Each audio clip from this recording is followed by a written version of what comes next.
Fair use is an exception to copyright law and is not determined by YouTube. Let me say that again. YouTube does not decide what is fair use and what isn't. Hey guys, I'm Ish. I'm a professional sports videographer, and I also run the YouTube channel that you're watching right now, which is full of videos that have NBA and UFC footage in them, and they are all monetized. Well, actually, to be perfectly honest, some of my videos are not monetized, but it's not because of the footage, it's because of the music I used. So if you want to know how to make money on YouTube producing similar content to what I do, which is documentaries, mixtapes, hype reels, things like that, I've already made a video on this channel explaining how to avoid copyright claims with similar content, which I'll link in the description and also probably somewhere up there in the screen as well. But the reason I'm making a new video on this topic today is to talk to you guys about another way to use copyrighted footage on YouTube. You see, this all started when a lot of people started asking me if it was okay to use professional sports footage in their videos and add their own audio commentary over it. Basically, do what you typically see on the news. And the answer to that question is complicated.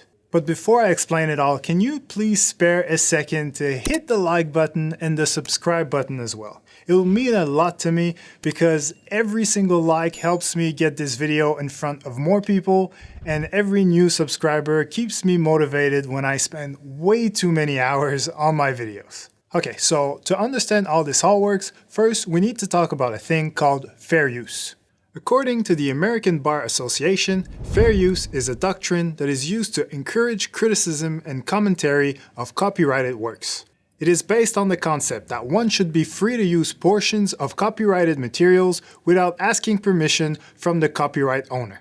But the question then becomes, how does YouTube handle fair use? Hi, I'm Sari, here to answer your copyright questions. Today's topic is fair use. First, what is fair use? Fair use allows you to reuse copyright-protected material under certain circumstances without getting permission from the copyright owner. Fair use is an exception to copyright law and is not determined by YouTube. Let me say that again. YouTube does not decide what is fair use and what isn't. Only the court can do that. What counts as fair use? Different countries have different rules about when it's okay to use material without the copyright owner's permission. In some countries, it's not even called fair use. For example, in the UK, it's referred to as fair dealing. Aside from what your country calls it, courts usually focus on whether your use of another person's song or video is transformative. Basically, they're asking if you added new expression or meaning to the original work, or if it basically copies the original. For example, in the US, content that might be considered fair use includes commentary, criticism, or news reporting. Well, so far, it does seem like reporting on sports and adding your own commentary would allow you to legally use copyrighted footage. But there are a few more details that you should definitely be aware of. You're less likely to qualify for fair use if your video merely copies someone else's and adds nothing else, if you're trying to monetize your video, if you're using fictional copyrighted material rather than factual material, if you borrowed a large amount of material rather than a small portion, if the main focus of your video is the copyright-protected material, or if your use of the material harms the copyright owner's ability to profit from their original work. So, all of these are helpful factors to consider when thinking about fair use. But also keep in mind there is no guarantee that you'll qualify for fair use just because you take these factors into account. For example, just because you don't monetize your video, or if you only use a small portion of the copyrighted material, that does not mean you automatically qualify for fair use. Again, the courts look at everything holistically, and there's always a risk involved when using someone else's copyrighted work. Think carefully about all of these factors and get legal advice if needed. All right, first of all, thank you, YouTube lady, and please don't send me a copyright claim for using a whole lot of your video.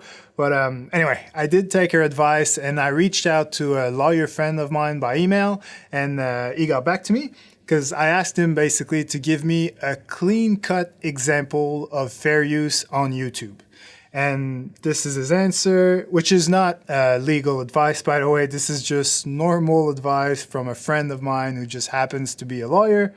And he basically says that the best example of fair use would be movie critics. Armageddon is such a raucous, ugly assault on the senses that no matter what you pay to get in, it's worth more to get out. When movie critics use a short clip of a film to illustrate their critique, which is specifically about that film, it clearly falls within the guidelines of fair use. This is because the commentary is about the actual work being shown, or at least a part of that work, and they are using no more than what is necessary to make that point. No economic harm is being done to the copyright holder, because one would still have to see the entire film to enjoy it. And that's the Critics Corner for this morning. So, after watching a few YouTube videos and listening to a few lawyers, my conclusion on the topic is this. First of all, if you want to stay under the fair use umbrella as much as possible, don't use someone else's entire video. Also, make sure that your video is mostly original content with a small portion of copyrighted footage. And make sure that the copyrighted footage that you do use is clearly there to illustrate your original commentary. Basically, don't just show footage for the sake of showing footage all through your video.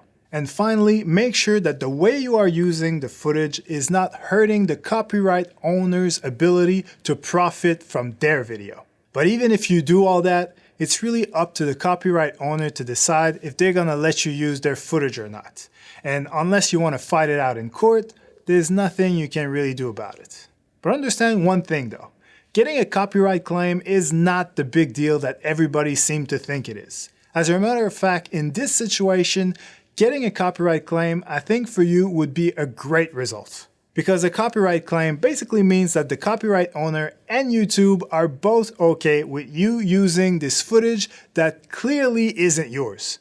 The only thing they won't let you do is profit from it. So they're gonna take monetization away and give it to the copyright owner, which I think is pretty fair. Because they're the one who put all the time, effort, and money into producing that footage, so they should be making money from it, not you. Now, if your video gets blocked or if you receive an official takedown notice that results in a copyright strike, those are completely different things, which I explained in a previous video on the topic. So if you haven't watched it already, just click on the thumbnail on your screen right now so you can be fully aware of all the potential consequences of using copyrighted footage. Otherwise, I hope you enjoyed this video and I'll catch you in the next one.